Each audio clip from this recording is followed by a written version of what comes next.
আসসালামু আলাইকুম everyone, welcome back to another new video. বন্ধুরা, আপনারা সবাই কেমন আছেন? আপনাদের দোয়ায় আলহামদুলিল্লাহ আমি অনেক অনেক ভালো আছি এবং সুস্থ আছি। দেখেন, ইস্তেখারে নামাজ কিভাবে পড়তে হয় আমরা অনেকেই জানি না। আর এটা ইস্তেখার নামাজটা কি সেটাও আমরা জানি না।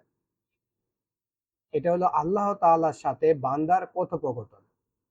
মানে আপনি দুইটা কাজ করতেছেন, ধরেন সাপোজ এই একটা চাকরি পাইছেন, আর একটা চাকরি এখানে পাইছেন, কোন চাকরিটাতে আপনি জয়েন করবেন সেটা আপনি নিয়ে দ্বিধাদ্বন্দ্বে আছেন বা চিন্তিত আছেন যে কোনটাতে করলে ভালো হবে। এরকম বিভ্রান্তিকর পরিস্থিতি হইলে তখন আল্লাহ তাআলার কাছ থেকে সাহায্য নেওয়া, গায়েবী সাহায্য নেওয়া। দেন হুজুরের কথাগুলো শুনুন কিভাবে ইস্তেখার নামাজগুলো পড়ে, তাহলে আপনারা বুঝতে পারবেন। ইস্তেখারার নামাজ কি? আপনি বিয়ে করার জন্য কয়েকটা মেয়ে দেখছেন, এখন কোনটা বিয়ে করলে ইহকাল পরকাল উভয়কালে ভালো হবে, ফায়দা হবে আপনি জানেন না। অথবা কিছু টাকা আছে, 10-20 লক্ষ টাকা আছে, এগুলো দিয়ে কি আপনি বিদেশ চলে যাবেন নাকি ব্যবসা করবেন আপনি বুঝতেছেন না। অদৃশ্য গায়েব তো জানেন না।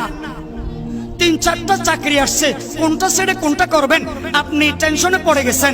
এমত অবস্থার মধ্যে আল্লাহর সাথে পরামর্শ করা, ইস্তেখারার নামাজ পড়া, এটাকে বলে ইস্তেখারার নামাজ, সলাতুল ইস্তেখারা।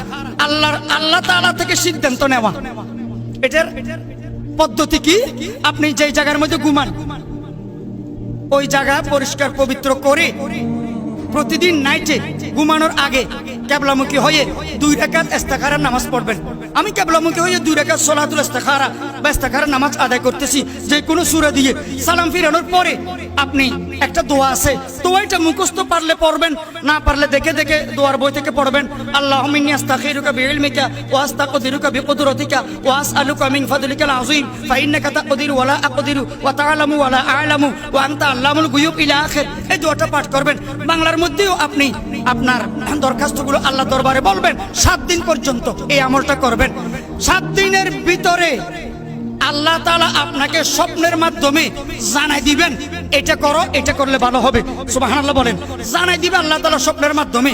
আর স্বপ্নের মাধ্যমে যদি জানতে না পারেন, 7 দিনের ভিতরে আপনার মন কোনো না কোনো দিকে ঝুঁকবে, কোনো না কোনো একদিকে ঝুঁকবে, এটাই সিদ্ধান্ত।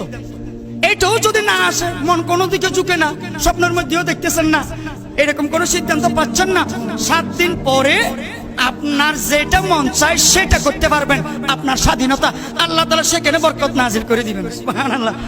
এই 7 দিনের ভিতরে আবার যে কোনো নামাজের পরেও আপনি এই দোয়া জারি রাখতে পারবেন, কোনো অসুবিধা নাই। তাহলে এটাকে বলে সলাতুল ইস্তেখারা। এখন আমরা আল্লাহর সাথে পরামর্শ করি না, আল্লাহ থেকে সিদ্ধান্ত নিই না। তো